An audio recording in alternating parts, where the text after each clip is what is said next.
Power पॉइंटमध्ये टेक्स्टसह काम करणे खूप सोपे आहे. फॉन्ट ग्रुपमधून वेगवेगळ्या कमांड्सचा वापर करून तुम्ही टेक्स्टला एक युनिक स्टाईल आणि साईज अप्लाय करू शकता. कसे ते आपण पाहूया. आपण टायटल बॉक्सच्या आत क्लिक करून आणि टेक्स्ट टाईप करून सुरुवात करू शकतो.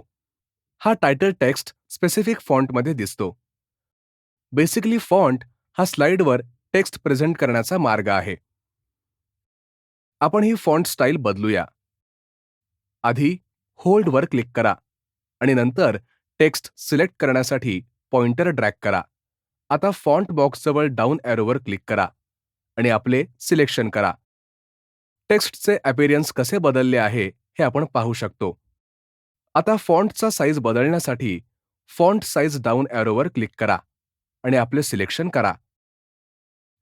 इन्क्रीज फॉन्ट साईज आणि डिक्रीज फॉन्ट साईज वापरणे हा फॉन्ट साईज बदलण्याचा सर्वात सोपा मार्ग आहे. या 3 ऑप्शन्सचा वापर टेक्स्टवर भर देण्यासाठी केला जाऊ शकतो. टेक्स्ट बोल्ड करण्यासाठी बोल्ड ऑप्शनचा वापर केला जातो, तर टेक्स्टला स्लांटिंग इफेक्ट देण्यासाठी इटॅलिक ऑप्शन वापरला जातो.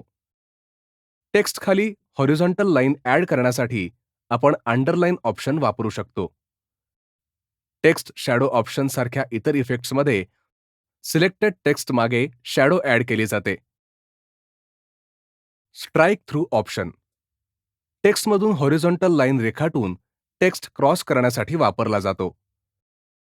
कॅरेक्टर्समधील स्पेस वाढवण्यासाठी किंवा कमी करण्यासाठी कॅरेक्टर स्पेसिंग ऑप्शन वापरला जातो. कॅरेक्टर्समधील स्पेस वाढवण्यासाठी किंवा कमी करण्यासाठी आपण टाईप किंवा लूज ऑप्शन सिलेक्ट करू शकतो. सुरुवातीला वापरल्या जाणाऱ्या केसिंगचा विचार न करता चेंज केस कमांड वापरून आपण टेक्स्टचे केसिंग बदलू शकतो. आपण ते सेंटेन्स केस, लोअर केस, अप्पर केस किंवा टायटल्ससाठी चांगले असल्यास प्रत्येक शब्द कॅपिटलाइज्ड करून बदलू शकतो. अप्पर केस आणि लोअर केसमध्ये स्विच करण्यासाठी टोगल केस ऑप्शन वापरला जातो. टेक्स्ट हायलाइट कलर ऑप्शन हा ब्राईट कलर वापरून एम्फसिससाठी इम्पॉर्टंट टेक्स्ट हायलाइट करण्यासाठी वापरला जातो. टेक्स्ट सिलेक्ट करा. आयकॉन जवळील डाऊन ॲरोवर क्लिक करा आणि नंतर आपला कलर सिलेक्ट करा. हायलाइट रिमूव्ह करण्यासाठी डाऊन ॲरोवर क्लिक करा आणि नो कलर सिलेक्ट करा. टेक्स्ट अंडरलाईन करण्याव्यतिरिक्त आपण कलर बदलून आपल्या टेक्स्टवर अधिक भर देऊ शकतो. टेक्स्ट सिलेक्ट करा. फॉन्ट कलर ऑप्शन जवळील डाऊन ॲरो क्लिक करा आणि कलर सिलेक्ट करा.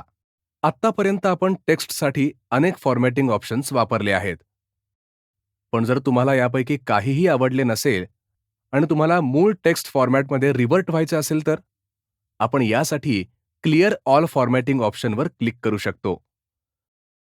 ॲडव्हान्स्ड फॉन्ट आणि कॅरेक्टर ऑप्शनचा वापर करून आपण टेक्स्टचे फॉर्मॅटिंग कस्टमाइज करू शकतो.